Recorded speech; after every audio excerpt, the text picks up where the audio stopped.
1992 সালে ইতিহাসের যেই কঠিন ক্ষত তৈরি হয়েছিল সেটি মুছতে ৩৩ বছর পর পশ্চিমবঙ্গের মুর্শিদাবাদে গড়ে উঠছে নতুন বাবরি মসজিদ। হাজার হাজার মানুষ মাথায় করে নিয়ে আসছেন ইট, যে যেভাবে পারছেন করছেন সাহায্য। ভারতের উত্তরপ্রদেশের অযোধ্যায় যেদিন ভেঙে ফেলা হয়েছিল মুসলিমদের পবিত্র বাবরি মসজিদ, সেদিন মুসলিমদের মনোবলও যেন ভেঙে গুঁড়িয়ে দেওয়া হয়েছিল।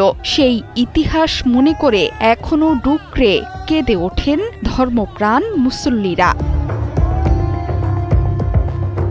এবার সেই মসজিদ নতুন ভাবে গড়ার পালা, তবে অযোধ্যায় নয়, পশ্চিমবঙ্গের মুর্শিদাবাদের রেজিনগড়ে গড়ে উঠছে বাবরি মসজিদ। এই মসজিদের ভিত্তিপ্রস্তর স্থাপনকে কেন্দ্র করে একদিকে যেমন আবেগ আনন্দের অনুভূতি, তেমনি অন্যদিকে উত্তাল পশ্চিমবঙ্গের রাজনীতি। মসজিদের ভিত্তিপ্রস্তর স্থাপনে যোগ দিয়েছেন হাজার হাজার মানুষ। তাদের মধ্যে অনেকেই মসজিদের জন্য ইট কাঁধে তুলে পৌঁছে দিচ্ছেন ভিত্তিপ্রস্তর স্থাপনের স্থানে। এই দিনটিকে ঘিরে ৪০,০০০ মানুষের জন্য রান্না হয়েছে বিরিয়ানি।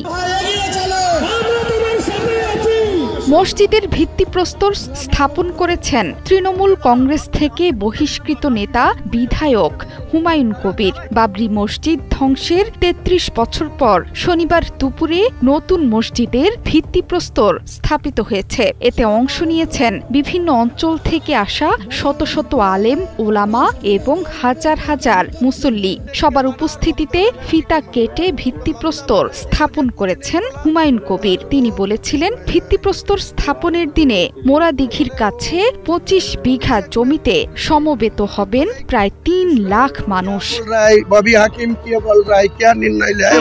এর আগে এএনআই-কে দেয়া সাক্ষাৎকারে নতুন করে বাবরি মসজিদ নির্মাণের ঘোষণা দেন পশ্চিমবঙ্গের বিধানসভার মুসলিম বিধায়ক হুমায়ুন কবির। মুর্শিদাবাদের ভরতপুর আসন থেকে নির্বাচিত বিধায়কের বাবরি মসজিদ নির্মাণের ঘোষণা দিতেই উত্তপ্ত হয়ে ওঠে পশ্চিমবঙ্গের রাজনীতি। একসময় দল বিরোধী কর্মকাণ্ডের অভিযোগে তৃণমূল কংগ্রেস থেকে বহিষ্কার হয়েছিলেন তিনি, যদিও এতে একদম বিচলিত নন বলে জানিয়েছেন হুমায়ুন কবির। শুক্রবার সন্ধ্যায় রেজিনগড় থানায় কয়েক ঘণ্টা জিজ্ঞাসাবাদের মুখোমুখিও হতে হয় হুমায়ুনকে। যদিও এই বিধায়ক বলছেন, মসজিদ তৈরিতে ৩ বছর সময় লাগবে, অর্থ যোগাবেন ধর্মপ্রাণ মুসলমানরা।